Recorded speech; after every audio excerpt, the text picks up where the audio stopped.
9,000 years before the time of the ancient Greek philosopher Plato, a great island civilization disappeared into the depths of the sea. So goes the legend of Atlantis. But what if this myth hides a real catastrophe? Modern science has discovered traces of a tsunami in the Mediterranean, volcanic ash in Egyptian sediments, and the ruins of a lost culture at the bottom of the Aegean Sea. The geological data coincides with ancient texts. Today we will talk about what really happened to Atlantis and why this story is important for understanding our past. If you are interested in the history of ancient civilizations and the mysteries of the past, subscribe to our channel and like this video. Now, here's a question for discussion in the comments. Do you think Plato was really describing real events?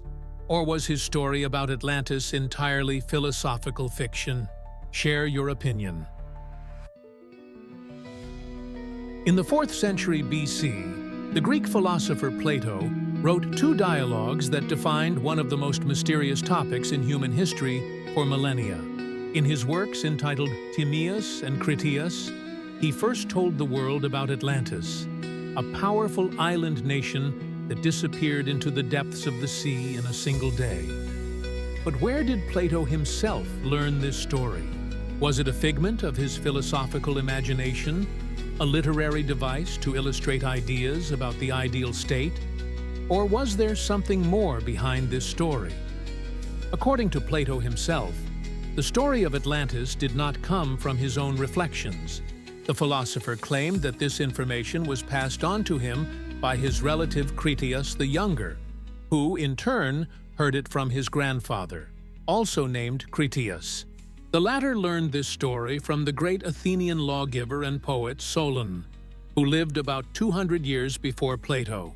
The chain of information transmission seemed quite reliable for a time when oral tradition played a huge role in preserving historical knowledge.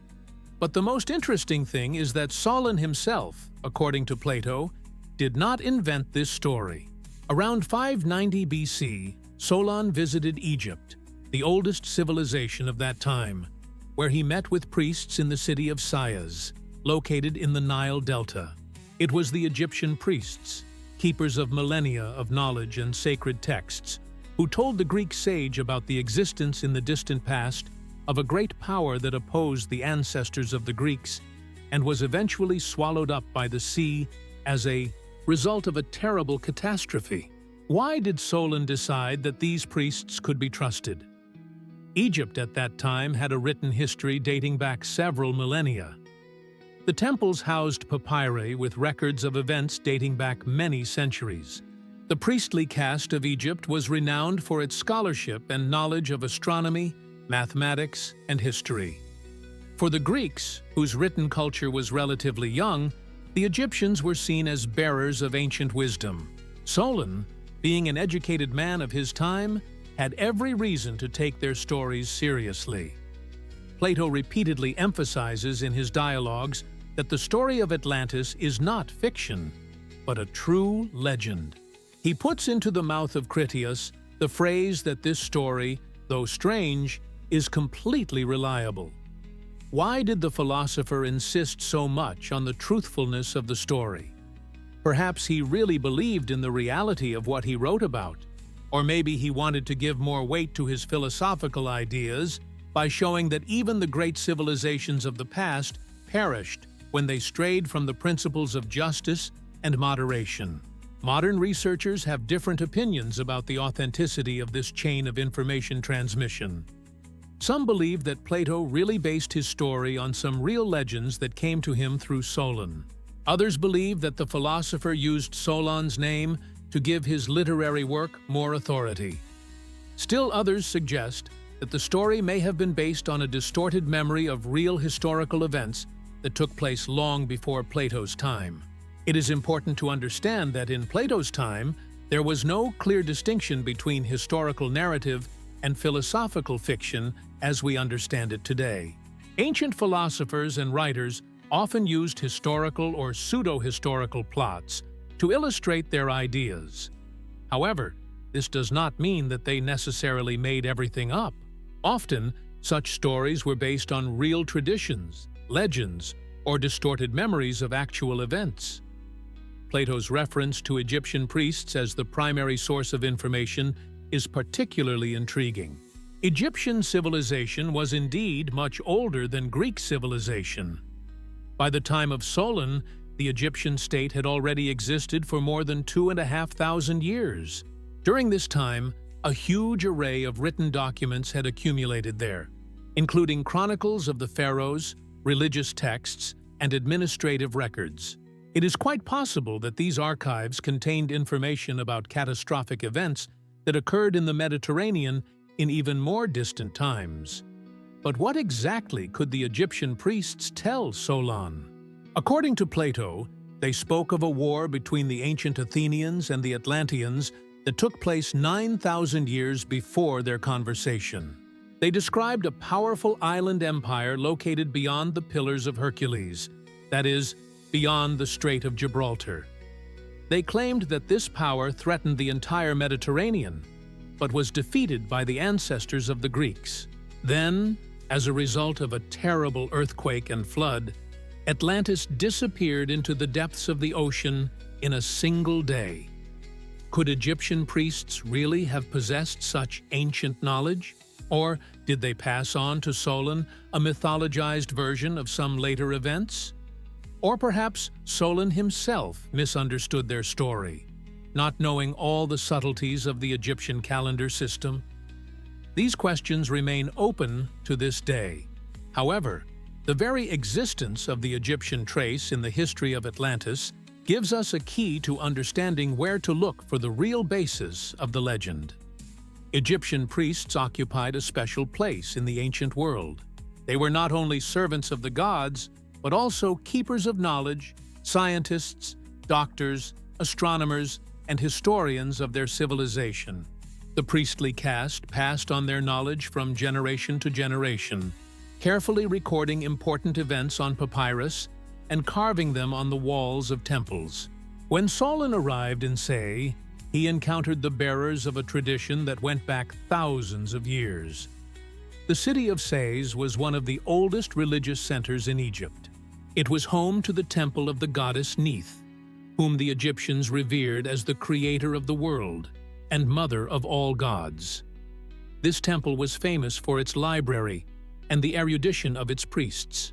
It was in Sais that particularly ancient records were kept, including information about Egypt's contacts with other peoples and about natural disasters that shook the Mediterranean in the distant past. According to Plato's description, Solon's meeting with the priests began with the Greek sage trying to tell them about the ancient history of his people.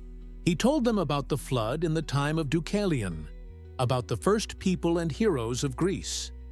However, one of the oldest priests interrupted him, saying that the Greeks were like children when it came to ancient history. The priest explained that the Greeks had short memories because their civilization had been repeatedly destroyed by disasters, and each time they had to rebuild their knowledge from scratch. This point in Plato's story is extremely important. The priest claimed that Egypt, thanks to its geographical location and regular flooding of the Nile, was protected from the most destructive cataclysms that periodically befell other lands. Therefore, Egyptian archives preserved an unbroken historical tradition for millennia. The Greeks, according to the priest, started their history practically from scratch after each catastrophe, forgetting what had happened before it. The priest then told Solon about the ancient Athenians who lived 9,000 years before that time. He claimed that Egyptian sacred records preserved information about how these ancient Hellenes created a powerful state, established just laws, and performed great deeds. The most significant of these feats was the victory over a huge army that came from the west, from the Atlantic Ocean, from an empire located on an island that was larger than Libya and Asia combined. Why did Egyptian priests keep records of events that took place so far from their country? This can be explained by the fact that Egypt at that time actively traded with the entire Mediterranean region. Egyptian ships sailed to the shores of Phoenicia, Crete, and Greece. The Egyptians knew of the existence of many peoples and states beyond the Nile Valley. Any events that threatened Egypt's trade routes or allies were carefully recorded in temple chronicles.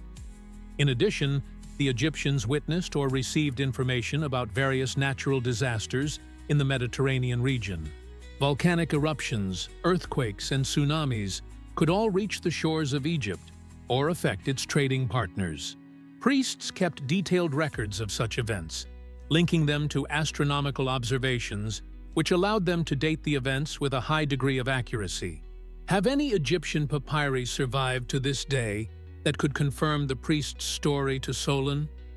Unfortunately, most of the ancient Egyptian archives have been lost. Papyrus is a fragile material. It burns, rots from moisture, and is destroyed by insects. Many temple libraries were destroyed by conquerors, burned during religious conflicts, or simply fell into disrepair over the centuries. What has survived is only a tiny fraction of the enormous volume of written sources that ancient Egypt possessed. Nevertheless, there are indeed references to catastrophic events among the surviving Egyptian texts. The Ipuwer Papyrus describes a terrible catastrophe that befell Egypt when the Nile turned red with blood, and darkness and chaos ensued. The Hermitage Papyrus contains a prophecy about coming disasters. The texts of the pyramids and sarcophagi are full of references to floods, fires from the heavens, and destructive storms. Of course, many of these texts are religious or mythological in nature, but they may also contain memories of real events. Of particular interest are Egyptian records of the so-called Sea Peoples, who invaded the eastern Mediterranean around 1250 BC, destroying a number of states. These peoples came from islands and overseas lands, and their invasion was accompanied by natural disasters. Could the Egyptians have preserved the memory of earlier similar events, when some island civilization did indeed perish as a result of a catastrophe? It is important to understand that the ancient Egyptians measured time differently than we do. Their calendar and system of chronology differed from the Greek ones. When the priest told Solon about 9,000 years, he may have meant not 9,000 solar years, but some other units of time. Some researchers suggest that he was referring to lunar months, which would give a date of approximately 750 years before Solon's time. This coincides with the period of the catastrophic volcanic eruption on the island of Santorini. Another version is related to the fact that the ancient Egyptians often used mythological time to describe events of the distant past. The number 9,000 may not have been an exact date, but a way of saying a very long time ago, in time immemorial. This practice was common in many ancient cultures, where historical events gradually became overgrown with legendary details and were pushed into the mythical past. Plato's description of Atlantis is striking in its detail. The philosopher did not limit himself to general phrases about a powerful island power. He described in detail the geography of the island, its capital, its political system, its natural resources, its military power, and even the architectural features of its buildings. This level of detail makes one wonder whether we are looking at the product of an extraordinarily rich imagination or a description of something real, albeit embellished by time and repeated retellings. According to Plato, the island of Atlantis was located in the ocean beyond the Pillars of Hercules, that is, beyond the modern Strait of Gibraltar. The island was huge. Plato claims that it exceeded Libya and Asia combined in size, although the Greeks of that time understood Asia to mean only Asia Minor, not the entire continent. Atlantis also controlled other islands in the ocean, as well as part of the opposite continent. Its power extended westward to the very edge of the inhabited world. According to Plato's description, the island of Atlantis itself was elongated in shape. It was 3,000 stadia long and 2,000 stadia wide in the middle. If we convert ancient Greek stadia into modern measurements, We get an island about 550 kilometers long and about 370 kilometers wide. The dimensions are impressive, but not fantastic for a large island. The island was mountainous, especially on the coast, but had a large fertile plain in the center, protected by mountains from the north winds. The capital of the Atlanteans was located in the center of the island, not far from the southern coast. Plato describes it as a marvel of engineering. The city was built on a hill, around which the Atlanteans dug alternating rings of water and earth. 2 rings were water channels filled with seawater, and 3 rings were earthen embankments. These concentric circles formed a natural defense system, and walls and towers were erected between them. In the very center of the city, on the original hill, stood the royal palace and the temple of Poseidon, the patron god of Atlantis. The temple was faced with silver, its pediments were covered with gold, and inside stood a colossal statue of the god driving a chariot drawn by winged horses. The ceiling of the temple was made of ivory, decorated with gold, silver, and orichalcum, a mysterious metal which, according to Plato, was valued by the Atlanteans almost as much as gold, and emitted a reddish glow. The water rings around the city served not only for defense, but also as ports and canals. Large ships could pass through them. A canal 50 stadia long, or about 9 kilometers, was dug from the outer water ring to the sea. This canal was so wide and deep that the largest warships of the time, triremes, could pass through it freely. Thus, the capital of Atlantis was the largest seaport. Outside the city lay a rectangular plain, which the Atlanteans turned into a masterpiece of irrigation engineering. The entire plain was crisscrossed by straight canals spaced at regular intervals. These canals collected water from the mountains and distributed it to the fields. The main irrigation canal encircled the entire plain, with a length of 10,000 stadia. Smaller canals branched off from it at right angles, forming a giant grid. This plain provided the Atlanteans with everything they needed for life. The land was extremely fertile and yielded 2 harvests a year, one in winter, irrigated by rain, and the second in summer, with the help of artificial irrigation. Wheat, barley, various vegetables and fruits were grown here. The island was abundant in wild and domestic animals, including elephants. There were also forests that provided a variety of wood for building ships and houses. Plato also described the political structure of Atlantis in great detail. The island was ruled by 10 kings, each in his own domain, but supreme power belonged to the eldest of the first king's family. These 10 kings gathered once every 5 or 6 years in the temple of Poseidon to discuss common affairs and administer justice. Their laws were recorded on an orichalcum column installed in the temple. The kings swore allegiance to these laws and to each other by making a sacred sacrifice. The military power of Atlantis was enormous. Plato gives specific figures. The plain was divided into 60,000 plots, and each plot had to provide a certain number of soldiers and transport. In total, Atlantis could field an army of tens of thousands of heavily armed soldiers, numerous chariots, and a huge fleet of warships. This army was capable of threatening the entire Mediterranean. But what is particularly striking in Plato's description is not so much the scale and wealth as the level of technical development. The Atlanteans knew how to build complex hydraulic structures, cut channels through rocks, and erect bridges and docks. They knew metallurgy and worked with various metals, including the mysterious orichalcum. They built a system of hot and cold baths using underground sources. All this speaks of a highly developed civilization with engineering knowledge. One of the most mysterious and controversial aspects of the history of Atlantis is the dating of its demise.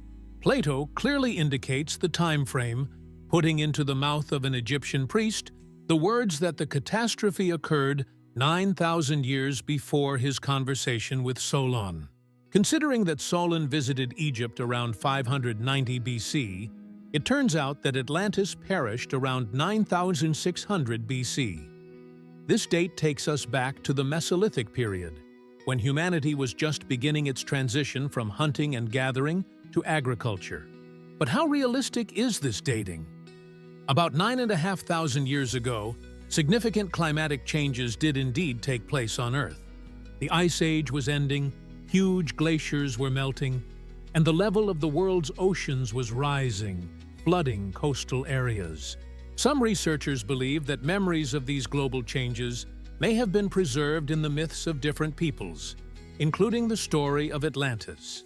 However, the highly developed civilization described by Plato could not have existed in the Mesolithic era. This does not correspond to archaeological data.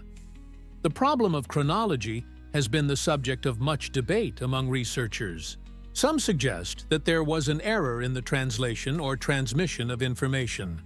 Perhaps the Egyptian priests used a number system different from the Greek one, and Solon or Plato himself misinterpreted what he heard. If instead of 9,000 years, it was 900 years, then the catastrophe dates back to approximately 1500 BC, which is much closer to the historical period of the existence of developed Mediterranean civilizations. Another theory is related to the Egyptian calendar system. The Egyptians could measure time in lunar months rather than solar years. If 9,000 referred to lunar months, then when converted to solar years, it would be about 750 years before Solon's time. This gives us approximately 1340 BC, which is intriguingly close to the time of the catastrophic eruption of the Thera volcano on the island of Santorini, and the subsequent decline of the Minoan civilization. It is also possible that the priest was not referring to a specific historical date, but was using a ritual or symbolic number. In ancient cultures, certain numbers often had sacred meanings. 9,000 could simply mean a very long time ago, in time immemorial, rather than being an accurate chronological reference. This practice was common in many ancient traditions, where mythological time did not coincide with historical time. It is interesting that Plato himself never expresses any doubts about the dating. He seems to accept the priest's words as a given. Moreover, in the dialogue Timaeus, the philosopher says that the Athenian state was founded 9,000 years before his time, and that this ancient state opposed Atlantis. It turns out that Plato places not only Atlantis, but also the developed Greek civilization in such a distant past, which further complicates the question of the real chronology of events. For modern researchers, the problem of dating has become one of the key arguments in the debate about the reality of Atlantis. Skeptics point out that a highly developed Bronze Age civilization could not have existed in 9600 BC, and therefore Plato's entire story is fiction. Proponents of the historical basis of the legend offer various explanations for the chronological inconsistencies, from translation errors to symbolic interpretations of numbers. Archaeological data show that the first developed civilizations in the Mediterranean began to form only in the 4th and 3rd millennia BC. The Minoan civilization on Crete, one of the oldest in the region, emerged around 3000 BC. The Mycenaean civilization in Greece formed even later, around 1600 BC. No traces of more ancient, highly developed cultures in the Mediterranean basin have yet been found. However, geological studies confirm that catastrophic events did occur in the Mediterranean region during the Late Bronze Age, i.e., in the 2nd millennium BC. The eruption of the Thera volcano on Santorini around 1620 BC was one of the largest volcanic disasters in human history. It caused a powerful tsunami that struck the coasts of Crete and the eastern Mediterranean, destroying cities and villages. If we assume that Plato's story about Atlantis is based on the memory of this real catastrophe, then the problem of dating is solved. Perhaps the Egyptian priests did indeed preserve information about the destruction of the Minoan civilization, which occurred about 1,000 years before the time of Solon. However, as the information was passed down through several generations and translated from Egyptian into Greek, the chronology was distorted. Instead of 1,000 years, it became 9,000. Another version suggests that Plato deliberately changed the date to place Atlantis in the mythological past. It may have been important for the philosopher to create the impression that he was talking about events so ancient that they predated all known history. This allowed him to handle the material more freely, without fear that his contemporaries would point out inconsistencies with known historical facts. When we turn to Egyptian sources in search of traces of disasters that could form the basis of the legend of Atlantis, we find a number of intriguing documents. Ancient Egypt did indeed experience many disasters, and the memory of them has been preserved in papyri, temple wall inscriptions, and pyramids. Some of these texts describe events so dramatic that they could well have formed the basis for a story about the destruction of an entire civilization. One of the most mysterious Egyptian documents is the Ipuwer Papyrus, dating from approximately the Middle Kingdom period. This text describes a terrible disaster that befell Egypt. The author recounts with horror how the great Nile River turned to blood, how darkness and chaos ensued, how the usual order of things collapsed, and the rich became poor, and the poor became rich. People did not dare to leave their homes, and hunger, disease, and death reigned everywhere. What exactly does the Ipuwer Papyrus describe? Some researchers believe that it refers to social upheavals, a popular uprising, or an invasion by foreigners. Others see in the text echoes of a natural disaster, a volcanic eruption, volcanic ash falling, which colored the waters of the Nile, blocked the sun, and caused mass starvation. Still others interpret the document as a religious or literary text that has no direct connection to real events.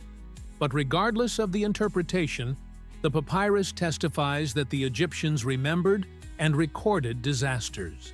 Another important source is the various versions of the pyramid texts and coffin texts, which are the oldest religious texts of Egypt. They repeatedly mention floods, fiery rains, and destructive storms sent by the gods. Of course, these texts are mythological in nature, but myths often preserve a distorted memory of real events. The Egyptians believed that the world periodically returned to a state of primordial chaos from which the gods would once again create order. References to maritime disasters are particularly interesting. Several Egyptian texts describe how the sea overflowed its banks and flooded the land. One text, dating from the New Kingdom period, describes how a huge wave crashed onto the coast, destroying everything in its path. This description is remarkably similar to the aftermath of a tsunami, which could indeed have struck the Egyptian coast after the eruption of the Thera volcano.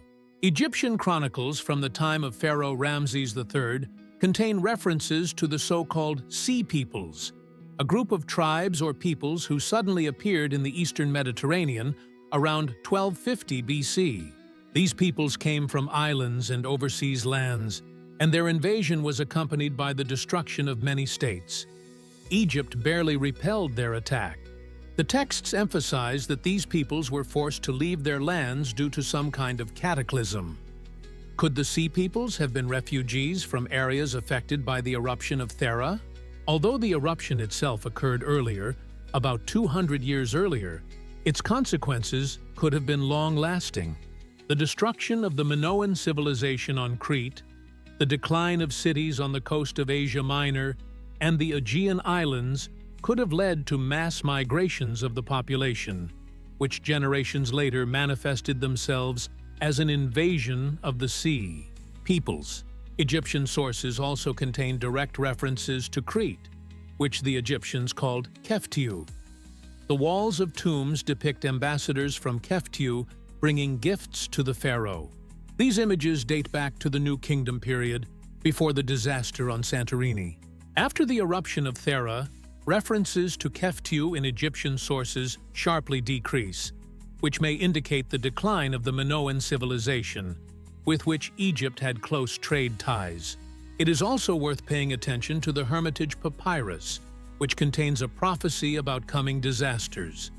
It says that a time will come when the sun will dim, the earth will shake, and the sea will overflow its banks. Although this text is apocalyptic in nature, it may reflect memories of real disasters of the past. Ancient peoples often projected their experiences of past disasters onto the future, warning their descendants about the possible recurrence of cataclysms. It is important to understand that Egyptian priests did not simply record events, but also interpreted them within the framework of their religious worldview. Natural disasters were perceived as manifestations of the wrath of the gods or as signs of a violation of the cosmic order of Ma'at. Therefore, descriptions of cataclysms are often intertwined with mythological motifs, which makes it difficult for modern researchers to interpret them unambiguously. Nevertheless, the accumulated Egyptian sources allow us to assert that the priests did indeed have knowledge of catastrophic events in the Mediterranean. They could have passed on to Solon information about the destruction of some island civilization, about a devastating tsunami, about peoples forced to leave their lands. These real events, filtered through the prism of time and cultural differences, could have been transformed into the story of Atlantis. Modern science provides us with tools that were unavailable in Plato's time and even 100 years ago. Geological research, the study of bottom sediments, radiocarbon analysis, and the study of volcanic ash all allow us to reconstruct the picture of natural disasters that occurred in the Mediterranean thousands of years ago. And the results of these studies are striking. They confirm that the region did indeed experience cataclysms on a scale that corresponds to the descriptions of the destruction of Atlantis. One of the most important discoveries of recent decades is the discovery of traces of powerful tsunamis that struck the Mediterranean coast during the Late Bronze Age. Geologists have studied coastal sediments in Crete, Turkey, Egypt, Greece, and Israel. In many places, a characteristic layer of sediments containing sea sand, shells, and coral fragments was found several meters above the current sea level. This clearly indicates that huge waves penetrated deep into the land. Radiocarbon dating of these layers showed that they were formed around the middle of the 2nd millennium BC. More accurate studies link these sediments to the period around 1620 BC, which coincides exactly with the date of the catastrophic eruption of the Thera volcano on the island of Santorini. It turns out that geological data confirms ancient evidence of a great catastrophe in the Mediterranean. On the northern coast of Crete, especially in the area of the ancient port of Amnisos, archaeologists have found clear signs of destruction caused by a tsunami. Buildings were swept away by a powerful stream of water, their debris mixed with marine sediments. The thickness of the layer of destruction reaches several meters. Interestingly, after this catastrophe, the port was not restored to its former state, which indicates the scale of the disaster and its long-term consequences for Minoan civilization. Computer modeling conducted by modern scientists has made it possible to recreate a picture of what happened after the eruption of Thera. When the volcanic caldera collapsed, millions of tons of seawater rushed into the resulting crater. This gave rise to a series of giant waves that spread in all directions from the epicenter of the disaster. The waves could reach heights of 40 to 50 meters in the immediate vicinity of Santorini and 10 to 20 meters on the coasts of Crete and other islands. The speed of such waves is enormous in the open sea. A tsunami moves at the speed of a jet plane, about 700 to 800 kilometers per hour. This means that the waves reached the northern coast of Crete less than half an hour after the eruption. Residents of coastal towns had virtually no time to evacuate. The first wave swept away everything in its path, followed by a second, third, and sometimes up to 10 waves, each of which brought destruction. Studies of bottom sediments in the eastern Mediterranean have revealed the presence of a characteristic layer of volcanic ash, covering a vast area of the seabed. This ash has a chemical composition identical to that of Santorini's rocks, leaving no doubt as to its origin.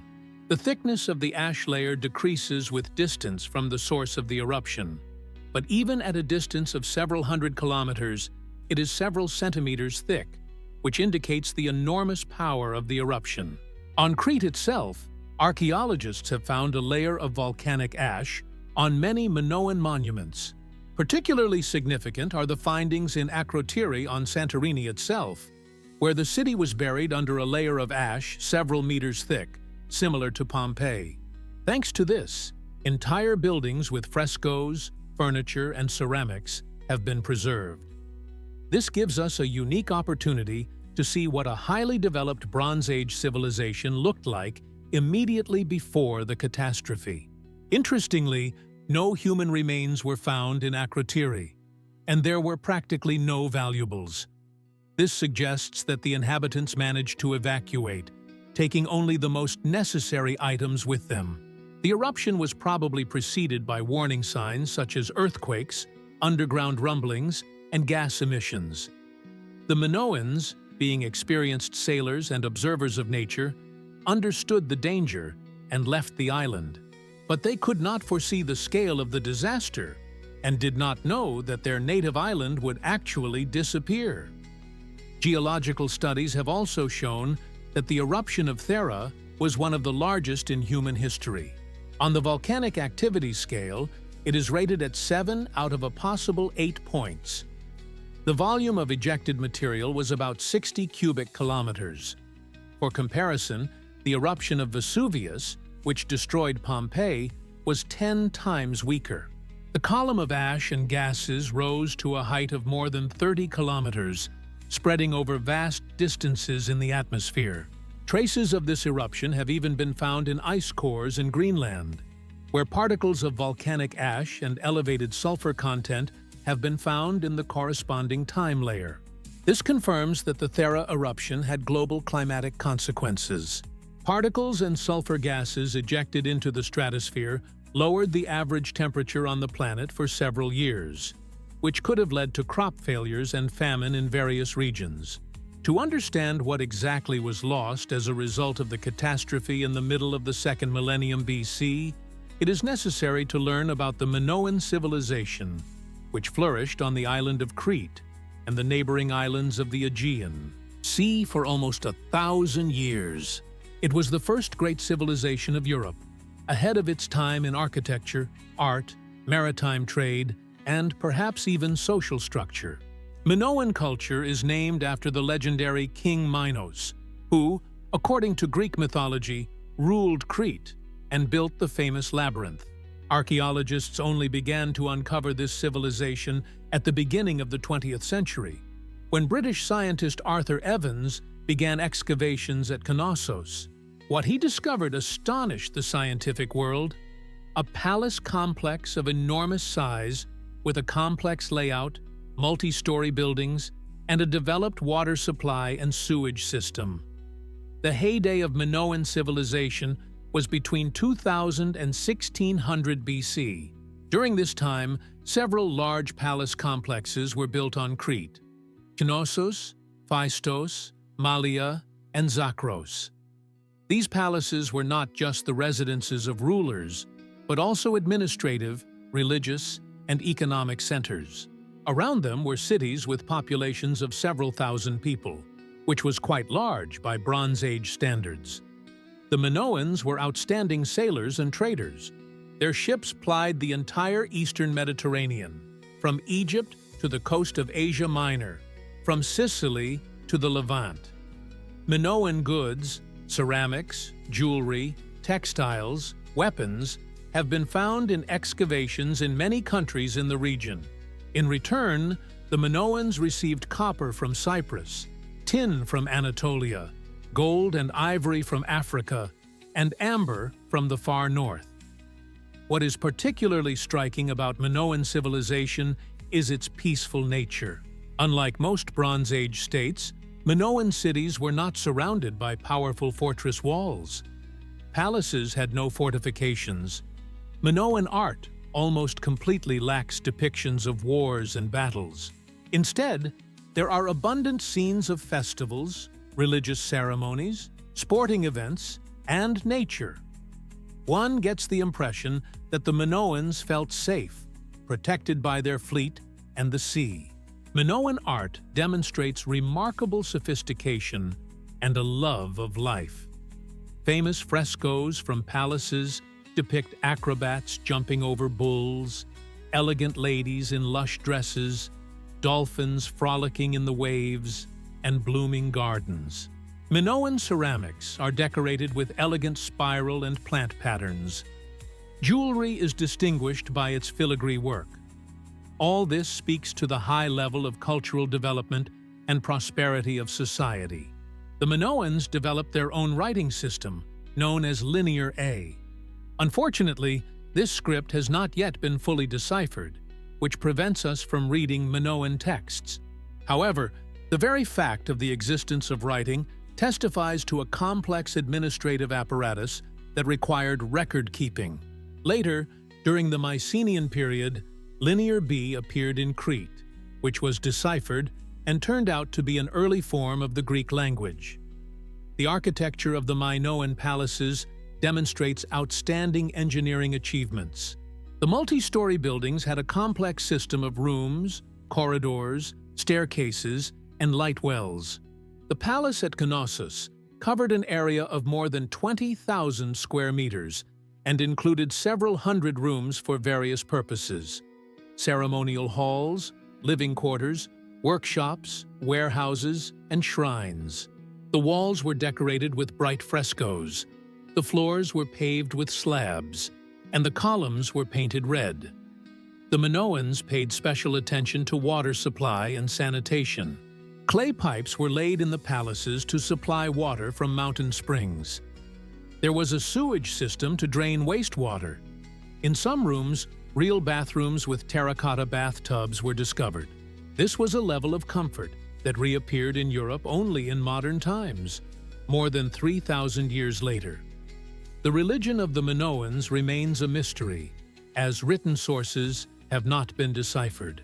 However, archaeological finds allow us to draw some conclusions. Worship of a goddess, often depicted with snakes in her hands or surrounded by animals, occupied a central place in religion. Sacred bull horns and the double-headed axe, the labries, played an important role. Religious ceremonies were often held on mountaintops, in caves, or in special shrines inside palaces. Minoan society appears to have been quite prosperous. Archaeologists have found no evidence of large-scale social stratification or oppression. Even simple houses had several rooms and were relatively comfortable. The Minoans had a varied diet of wheat, barley, legumes, olives, grapes, fruit, fish, and meat. They produced olive oil and wine, which they exported to other countries. Their textile industry was renowned for the quality of its dyed fabrics. By the middle of the 2nd millennium BC, Minoan civilization had reached its peak. Crete was a prosperous island with a developed economy, rich culture, and extensive trade relations. The Minoan fleet controlled a significant part of the Aegean Sea. Minoan influence spread to many islands and coasts. It was at this moment of greatest prosperity that disasters struck the civilization, with catastrophic consequences. The island of Santorini, also known by its ancient name Thera, is located about 110 kilometers north of Crete. Today, it is a popular tourist destination, attracting travelers with its picturesque white houses on the edge of a volcanic caldera and stunning sunsets. But few tourists think about the fact that this beautiful island is the site of one of the greatest natural disasters in human history, a disaster that could have ended an entire civilization and possibly given rise to the legend of Atlantis. Santorini is the tip of a huge underwater volcano rising from the bottom of the Aegean Sea. Volcanic activity in this region is associated with the subduction of the African tectonic plate diving beneath the European plate. This process creates conditions for the formation of volcanoes and frequent earthquakes. The volcanic arc to which Santorini belongs includes other active volcanoes in the region, but it is Santorini that has proven to be the most catastrophic. The geological history of Santorini spans hundreds of thousands of years. During this time, there have been many eruptions of varying intensity. Some of them were relatively calm, while others were explosive. The island has repeatedly changed its shape as a result of eruptions and collapses. But the most destructive eruption in recorded history occurred in the Bronze Age, around 1620 BC. This eruption is known as the Minoan eruption, and it virtually destroyed the central part of the island. Before the eruption, Santorini was an almost circular island with a diameter of about 16 kilometers. In the center of the island was a volcanic cone about 1.5 kilometers high. The slopes of the volcano were covered with fertile soil, formed from weathered volcanic rock. There were several settlements on the island, the largest of which was the city of Crete, excavated by archaeologists in the 20th century. This city shows all the signs of a thriving Minoan culture: multi-story houses, beautiful frescoes, and developed infrastructure. The eruption was probably preceded by a period of seismic activity. Earthquakes became more frequent and stronger. Perhaps small emissions of ash and gases began. The inhabitants of Crete and other settlements on the island realized that a catastrophe was looming and managed to evacuate, taking their valuables with them. This explains why archaeologists found neither human remains nor valuables during the excavations of Crete, even though the city was perfectly preserved under a layer of ash. The eruption itself began with a series of powerful explosions. Hot gases, ash, and rocks burst out of the volcano's crater at tremendous speed. The eruption column rose to a height of more than 30 kilometers, reaching the stratosphere. The eruption continued for several days, ejecting about 60 cubic kilometers of material into the atmosphere. For comparison, this is about 100 times more than the eruption of the St. Helena volcano in 1980. But the worst happened when the magma chamber beneath the volcano emptied. Without support, the central part of the island collapsed inward, forming a huge caldera up to 400 meters deep. Seawater rushed into the resulting crater. The contact of the hot magma with a huge amount of water caused a series of phreatic explosions of enormous power. These explosions generated a tsunami whose waves crashed onto all the coasts of the eastern Mediterranean. The energy released during the eruption of Santorini was enormous. According to various estimates, it was equivalent to the explosion of several hundred atomic bombs. The sound of the eruption was heard thousands of kilometers away. Volcanic ash fell over a huge area, with traces found in Egypt, Turkey, the Middle East, and in the bottom sediments of the entire eastern Mediterranean.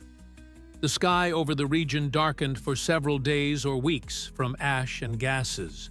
Pyroclastic flows of a mixture of hot gas, ash, and rock debris rushed down the slopes of the volcano at speeds of hundreds of kilometers per hour, completely destroying all life on the island. The temperature of these flows reached 700 to 800 degrees Celsius. They incinerated vegetation, destroyed buildings, and covered the island with a thick layer of volcanic material.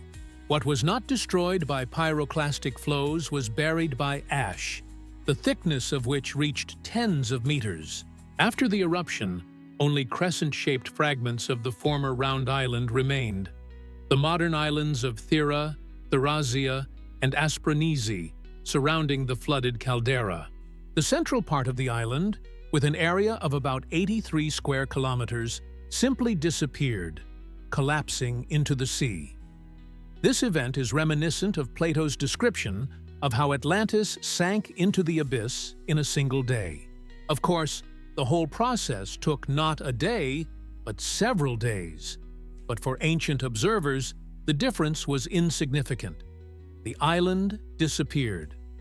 Volcanic activity on Santorini did not cease after the Minoan eruption. In the following centuries, there were new, albeit less powerful, eruptions. In the center of the caldera, the new volcanic islands of Palea Kameni and Nea Kameni gradually formed. The last eruption occurred in 1950. The volcano remains active today, although scientists constantly monitor its condition and believe that no catastrophic eruption is expected in the foreseeable future. The exact date of the eruption of Mount Thera has long been a subject of scientific debate. Different research methods have yielded results that differ by tens or even hundreds of years. However, in recent decades, thanks to improvements in dating methods and the accumulation of data, the scientific community has reached a relative consensus. The most likely date of the eruption is around 1620 BC, although some researchers suggest slightly later dates in the range up to 1550 BC. Radiocarbon analysis of organic materials found in the destruction layer at Santorini and Crete gives a date of around 1620 BC, with a margin of error of plus or minus 20 to 30 years. This method is based on measuring the content of the radioactive carbon-14 isotope in ancient organic remains. Over time, this isotope decays at a known rate, which makes it possible to determine when the sample ceased to be part of a living organism. Dendrochronological studies analyzing the annual rings of ancient trees also support this dating. Samples from trees in various regions of the world, including North America and Europe, show abnormally narrow annual rings around 1620 BC. This indicates several years of low temperatures and poor growing conditions, consistent with the global climatic impact of a major volcanic eruption. Ice cores from Greenland and Antarctica provide another line of evidence. Elevated concentrations of sulfates and volcanic ash have been found in ice layers corresponding to the mid-17th century BC. Analysis of the chemical composition of these particles has shown that they may originate from the Mediterranean region, although the exact link to Santorini remains a matter of debate. Nevertheless, the fact of a significant volcanic signal at this time is confirmed. Archaeological data from Crete and other Aegean islands also help to refine the dating. Many Minoan sites have been found to have a layer of volcanic ash covering buildings from a specific archaeological period known as Late Minoan IA. The study of pottery, seals, and other artifacts from layers below and above the ash layer allows the eruption to be dated to the end of this period, which corresponds to the middle of the 17th century BC. Egyptian chronological data also contributes to this. It is known that the Minoans maintained trade contacts with Egypt. Egyptian tombs from the 18th dynasty period contain images of ambassadors from Keftiu, Crete. Analysis of these images and related texts shows that active contacts between Egypt and Crete continued during the reigns of pharaohs Yamos and Thutmose III, that is, from 1550 to 1450 BC, but traces of catastrophic changes on Crete appear somewhat earlier. Interestingly, Egyptian sources from the reign of Pharaoh Yahamos mention some kind of natural disaster. One text says that the sky darkened and days of darkness ensued. Some researchers link this to volcanic ash falling from the atmosphere after the eruption of Thera. If this interpretation is correct, it further confirms the dating of the eruption to the end of the 17th and beginning of the 16th centuries BC. However, there is an alternative point of view that suggests a later date of around 1550 BC. This dating is based primarily on archaeological material and the stratigraphy of Minoan sites. Proponents of this view point out that some ceramic forms and styles found in layers after the eruption are more consistent with a later date. They also refer to Egyptian chronologies and correlations between Crete and Egypt. A difference of 100 years may seem insignificant in the grand scheme of ancient history, but it is important for understanding how the eruption affected Minoan civilization and the entire region. If the eruption occurred around 1620 BCE, then Minoan culture survived for several more centuries after it, albeit in a weakened state. If the date is closer to 1550 BCE, then less time passed between the eruption and the final decline of Minoan culture. Most modern researchers lean towards the earlier date of around 1620 BC, as radiocarbon data is considered more reliable than relative archaeological chronology. Calibration of radiocarbon dates using dendrochronological scales gives a fairly narrow time range. In addition, the accumulation of independent evidence from various sources, ice cores, tree rings, volcanic ash, and sediments, all points to the middle of the 17th century BC. Whatever the exact date, one thing is clear. The eruption of Thera occurred during the heyday of the Minoan civilization. When cities flourished on Crete and the surrounding islands, trade was brisk, and works of art were being created. The catastrophe struck the Minoan world at the height of its development, making the consequences even more dramatic. When the volcanic caldera of Santorini collapsed into the sea, it set off a chain reaction of events that affected the entire eastern Mediterranean coast. A huge mass of water rushing into the hot magma chamber caused a series of explosions of enormous power. These explosions pushed water out of the caldera, creating waves that spread out in circles from the epicenter of the disaster, like ripples from a stone thrown into a lake, only on an incomparably larger scale. Modern computer modeling has made it possible to reconstruct what happened during those fateful hours. The first tsunami wave, which formed immediately at the moment of the caldera's collapse, was up to 50 meters high within a radius of several kilometers from Santorini. Moving at a speed of about 700 kilometers per hour in the open sea, this wave reached the northern coast of Crete about 25 to 30 minutes after its formation. By this time, its height was between 10 and 20 meters, and in some places, where the relief of the seabed amplified the wave, up to 40 meters. Imagine a wall of water as tall as a 10-story building, rushing at the speed of a jet plane and crashing onto the coast. The inhabitants of the coastal Minoan cities had virtually no chance of survival. The wave swept away everything in its path: houses, palaces, ports, ships. People who were caught off guard died before they could reach higher ground. The water penetrated several kilometers inland, flooding lowlands and valleys, but that was only the first wave. It was followed by a second, then a third, sometimes up to 10. A tsunami is not a single wave, but a series of waves following one another at intervals of several minutes to half an hour. Each subsequent wave may be higher or lower than the previous one. Those who survived the first wave and tried to return to the coastal area to find survivors or save their property often fell victim to subsequent waves. The water receded, exposing the seabed, pulling debris and people back into the sea, and then rolled in again. Archaeological evidence confirms the destructive power of these waves. In the coastal areas of Crete, layers of marine sediments have been found at heights of up to 10 meters above the current sea level. These sediments contain shells, sand, coral debris, everything that the wave brought with it from the sea. The buildings of the Minoan ports were destroyed, their foundations shifted, their walls knocked down. In some places, large boulders were found that could only have been moved by the enormous force of the water. The port city of Amnisos, on the northern coast of Crete, was particularly hard hit. Excavations have shown that the tsunami completely destroyed the port facilities and warehouses. A thick layer of marine sediments covered the ruins. After the disaster, the port was not restored to its former size, which suggests that the Minoans either did not have the resources to rebuild it or deliberately decided not to rebuild the port in such a dangerous location. The tsunami did not only affect Crete. The waves spread throughout the eastern Mediterranean. The eastern coast of Greece, the Aegean Islands, the western coast of Turkey, Cyprus, the Levant, and even Egypt all felt the impact of the natural disaster.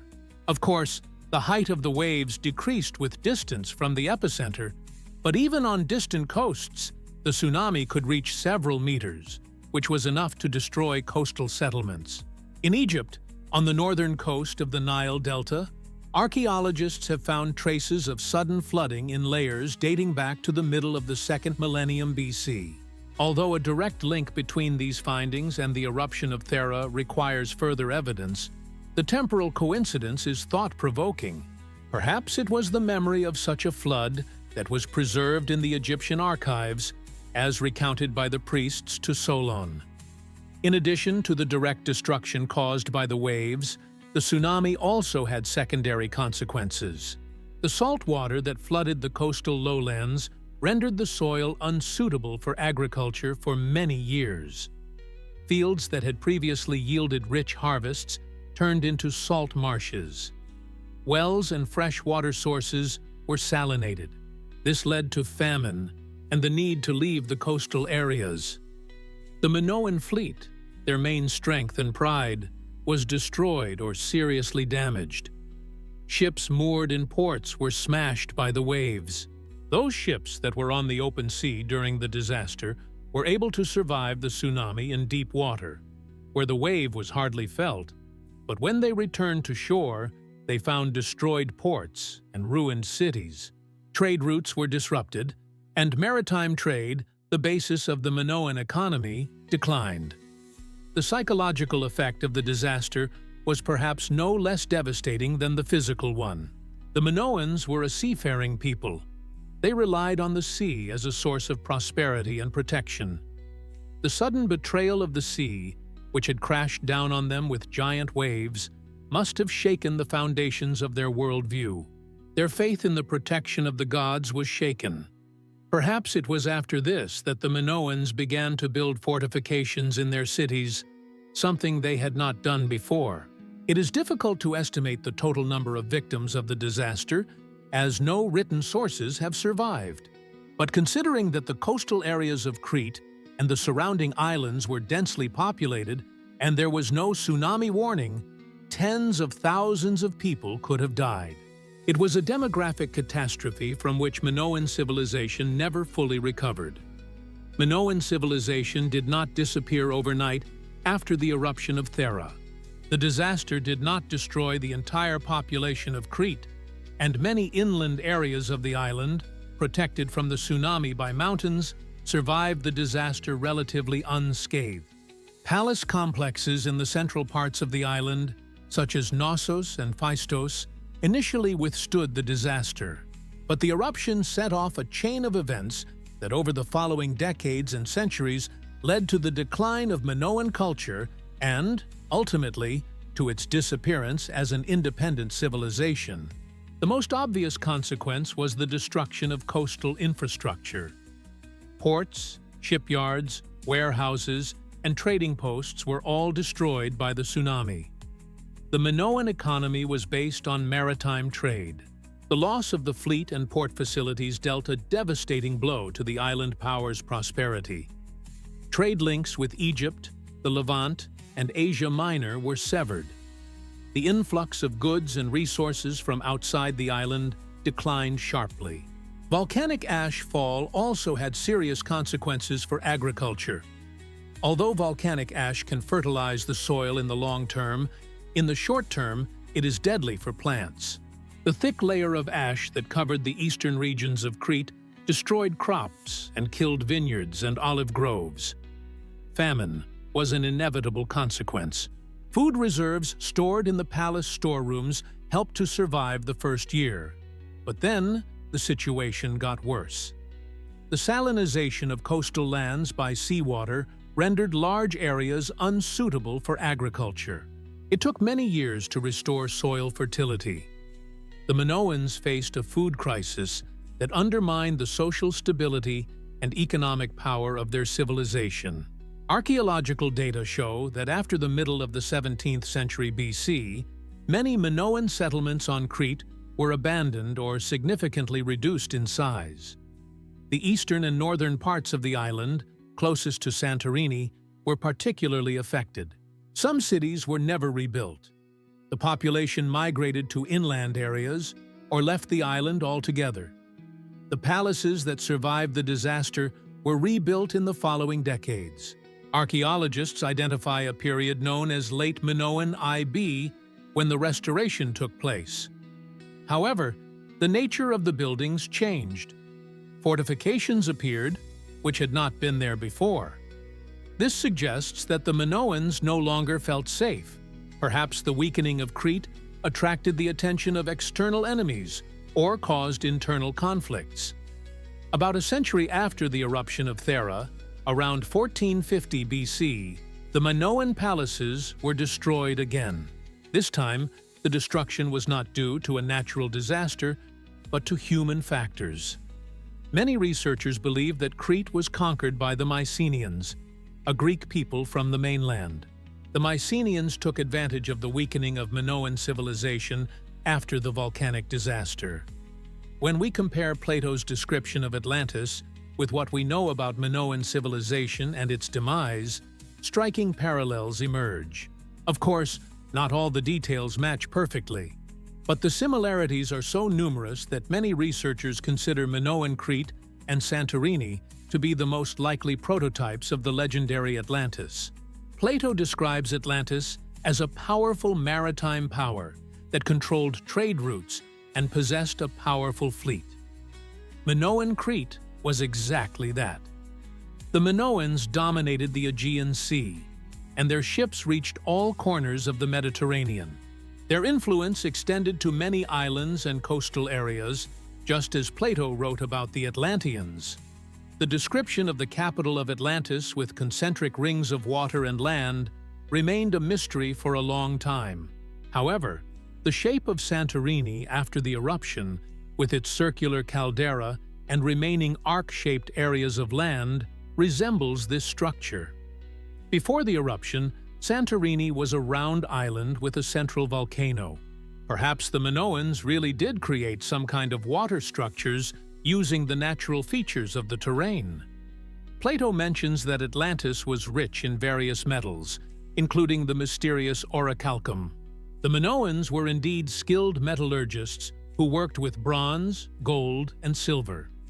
Orichalcum may be a distorted name for some copper alloy, or simply a literary embellishment. What is important is that metallurgy was developed.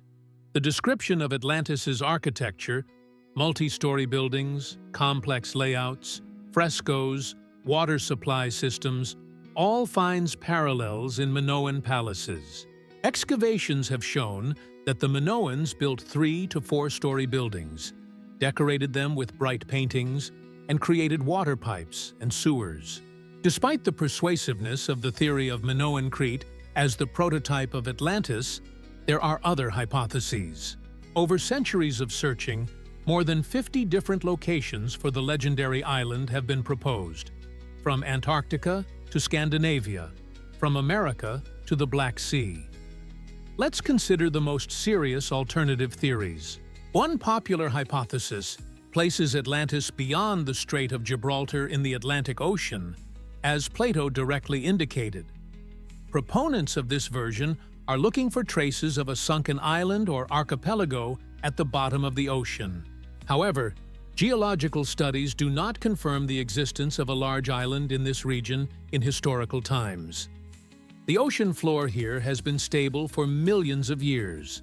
Another theory links Atlantis to Tartessos, a mysterious civilization in southern Spain that existed in the first millennium BC. This area was indeed rich in metals and traded with the Mediterranean. However, Tartessos did not disappear suddenly, but gradually declined, which does not correspond to the description of a catastrophe. Some researchers suggest looking for Atlantis in the area of Troy in Asia Minor. Troy was a powerful city of the Bronze Age that perished as a result of war. However, Troy was located on the mainland, not on an island, and was not destroyed by a natural disaster. There is also an exotic hypothesis about Antarctica. Its supporters claim that thousands of years ago, Antarctica was not covered with ice, and a developed civilization existed there. However, geological data shows that Antarctica has been covered by ice for millions of years. The story of Atlantis is not unique. Virtually all peoples of the world have legends about great floods, sunken lands, and lost civilizations. This suggests that behind these myths, there may be a common cultural memory of humanity about real disasters that occurred in the distant past. In Mesopotamia, there was a legend about the flood, described in the Epic of Gilgamesh. The hero Utnapishtim tells how the gods decided to destroy humanity with a flood, but he built a ship and saved his family and animals. This legend predates the biblical story of Noah and may reflect the memory of real floods in Mesopotamia. In Indian mythology, there is a legend about Manu, who was also warned of the coming flood and saved living creatures on a ship. Chinese legends tell of a great flood during the time of Emperor Yao. Many Native American tribes have preserved legends about how their ancestors escaped the Great Flood. The Greek myth of the flood of Deucalion, which Solon tried to tell the Egyptian priests, also belongs to this series. Deucalion and his wife Pyrrha were the only people who survived the flood sent by Zeus. After the waters receded, they threw stones over their shoulders, which turned into people. All these myths may reflect the memory of the rise in the level of the world ocean at the end of the Ice Age. What does modern science say about the reality behind the myth of Atlantis? Most serious researchers agree that Plato's story is not entirely fictional, but cannot be taken literally. Most likely, the philosopher used a real historical basis, vague memories of a catastrophe in the Aegean Sea, and supplemented it with philosophical reflections and literary embellishments. The eruption of Santorini and the demise of the Minoan civilization are established historical facts. Geological, archaeological, and written evidence leave no doubt that around 1620 BC, a catastrophe of colossal proportions occurred in the eastern Mediterranean. A tsunami struck the coast, volcanic ash covered the land, and a powerful maritime civilization fell into decline. Memories of this catastrophe may have been preserved in Egyptian temple archives. The Egyptians maintained contact with Minoan Crete and were certainly aware of its fate. When Solon visited Egypt 1,000 years later, the priests could have told him about these events. As the information was passed on across linguistic and cultural barriers, and then through several generations to Plato, the details became distorted and the scale exaggerated. Plato turned this historical basis into a philosophical parable. He needed an example of a powerful civilization that perished because of pride to illustrate his ideas about justice and decline. Therefore, he placed Atlantis in the legendary past.